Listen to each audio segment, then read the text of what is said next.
Hey guys, and welcome back to another episode of Food School Smarter, Stronger, Leaner podcast on a mission to change the way the world eats. My name is Shurina. I'm a certified nutritionist, health, nutrition, brain performance, productivity coach, and just someone with a lot of passion for sharing my knowledge about nutrition and how to use it as a tool, as a precise tool to feel, look, and do your absolute best. Guys, today is another episode about solving a specific problem, working on a specific issue. And today we're actually not talking that much about nutrition, food, supplement, but specific protocol that will help your brain to do its best work, perform its best, maybe at its worst time. For me, these times are later afternoon, like between the hours in 2 and 4, and also anything really after 5 p.m., kind of like the second part of the day, basically not that on fire. I wake up usually around 4:30 these days, 4:30 a.m. And so by the time it's 2, 3 p.m. in the afternoon, I've already been doing a lot of things, creative work with clients, a lot of mental things, working with my mind on different projects and programs for either upcoming talks or conferences, or trying to solve clients' problems in the best, most effective possible way. Like, my brain has already been working hard for those 9 hours. And so the second part of the day, when I usually schedule maintenance work like emails or certain research that is not that mind work intense, I also schedule a lot of studying at that time, a lot of reading articles and books and learning about nutrients a little bit deeper, exploring my deeper ideas and wild thoughts about nutrition and food and how it is all connected to performance. So I like to be performing well at any time of the day when I'm not sleeping. Unfortunately, without some stimulation, some nudging, our brain is not really designed that well. It's not trained to be that effective. But I found a solution that works for me and for actually quite a few clients of mine who tried the same approach. So the solution is to upgrade, to bring up your mental, your cognitive performance in the parts of the day when you're not usually at your best. Like, maybe you're sleepy, maybe you're a little bit mentally fatigued, maybe your focus and attention is kind of like all over the place. It's harder for you to concentrate, to focus, to learn, to remember. It takes you a few times to read the material, to understand it. So at those times, some people are more morning people, some people are more later afternoon and evening and night people. And so for you, these times, these bouts when you're most least productive, they can be slightly different. They say that statistically, probably like third of us are morning people, third of us are late night people, and third of us are kind of like in between, waking up in a decent hour, 7, 8 a.m. and going to bed and like 10, 11 p.m. And then there are larks like me who wake up like 4 a.m. and there are late night people who prefer to wake up 10, 11 a.m., sometimes 12 p.m. Right, so there are different types of people, and because of that, you will have different times of the day when you're most productive and when you're least productive. So today I'm talking about the time of the day when you know you are the least productive. So what you can use to bring your cognitive performance up, to boost it, without usage of any caffeine or any stimulating substances that have downsides that take away your performance later or compromise your sleep, right? Maybe in later afternoon or early evening, I could benefit from coffee or any sorts of caffeine source. but it will compromise my sleep. And the next day, my performance is going to be shit, and my sleep is going to be shit, right? And my also cortisol levels, adrenaline levels, like different hormones and sleep-wake cycle might be really disturbed. So drinking caffeine late afternoon and early evening might solve the problem in the morning, but then it will cause problems long term and the next day. So that's why I'm not going to be using that for myself. And over consuming caffeine in general, for more people, will produce negative side effects like more anxiety, more stress levels, sometimes increased blood pressure and heart rate. So caffeine needs to be managed, right? So we can't use it whenever in whatever amounts, like a lot of actually stimulating substances. So what I found, and it's all based on neuroscience research, like the breathing protocol and the aromatherapy or inhaling essential oils. This is all based on neuroscience research, and there is quite a lot of data supporting both protocols that I'm about to describe, but I just combined them. And they seem to be working the most effective together for me and people who I recommended to try it. I posted also an Instagram video demonstrating exactly what it looks like. So check out my Instagram. It's the latest video available right now at 1000, the number, a year young. So that's my Instagram. So check it out. That's where the protocol is demonstrated visually. In less than a minute. So the protocol.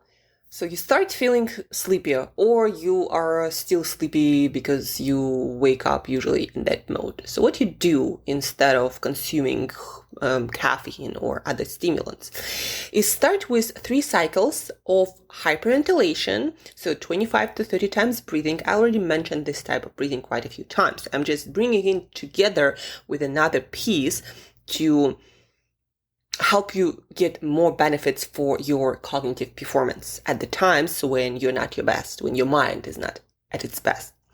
So hyperventilation.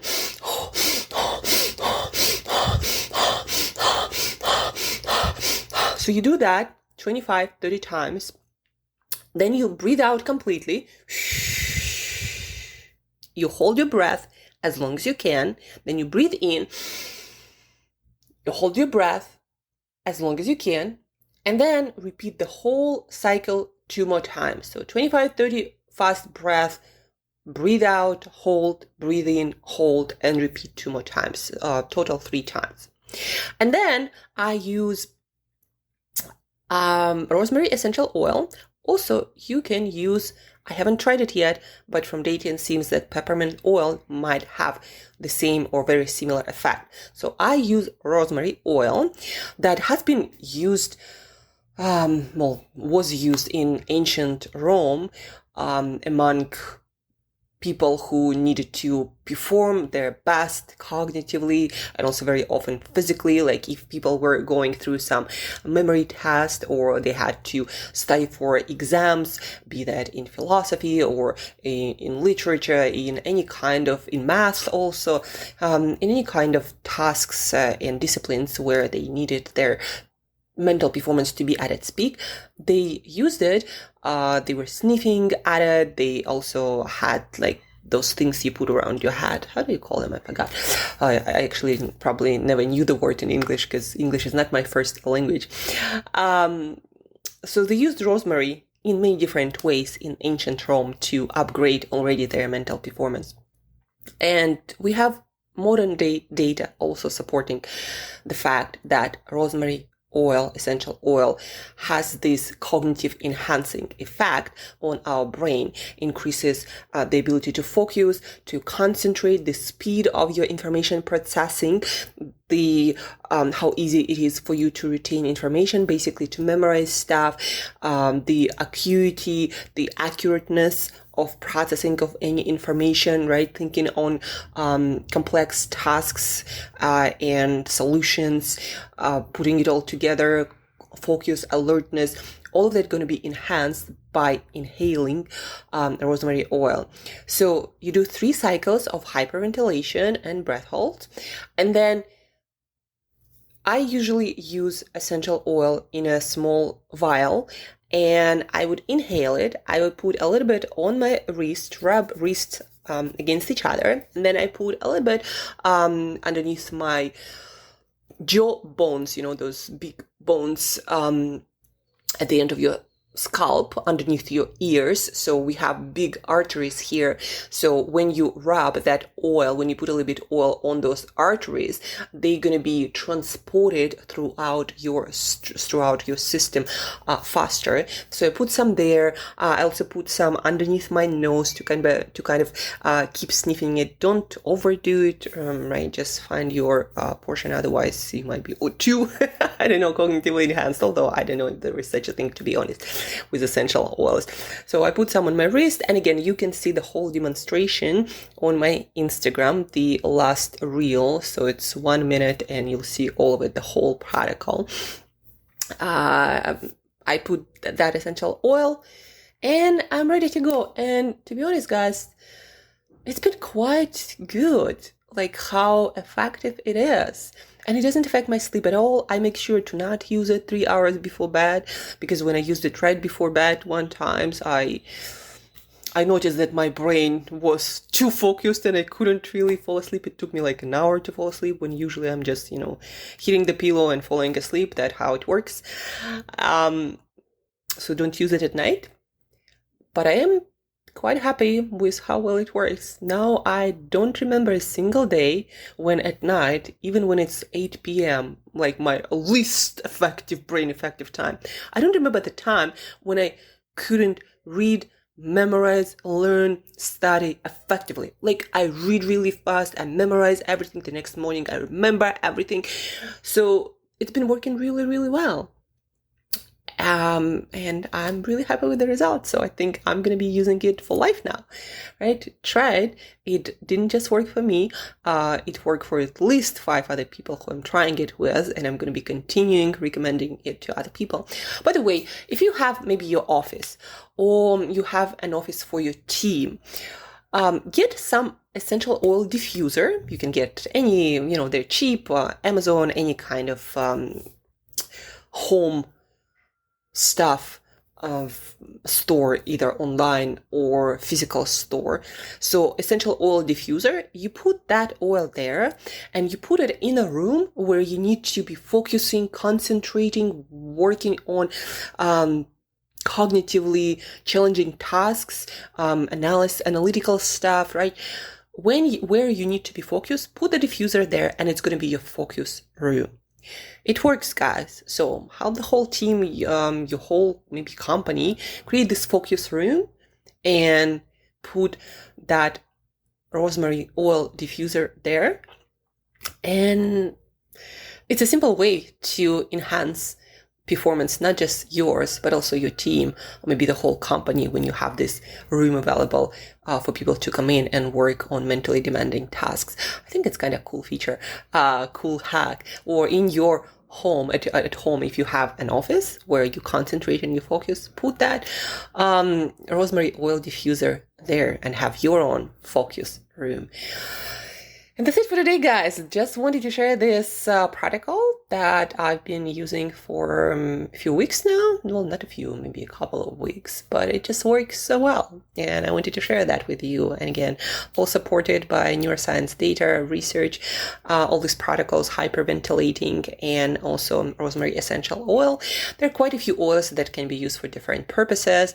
Like I already mentioned, lavender is my essential oil for sleep and meditation.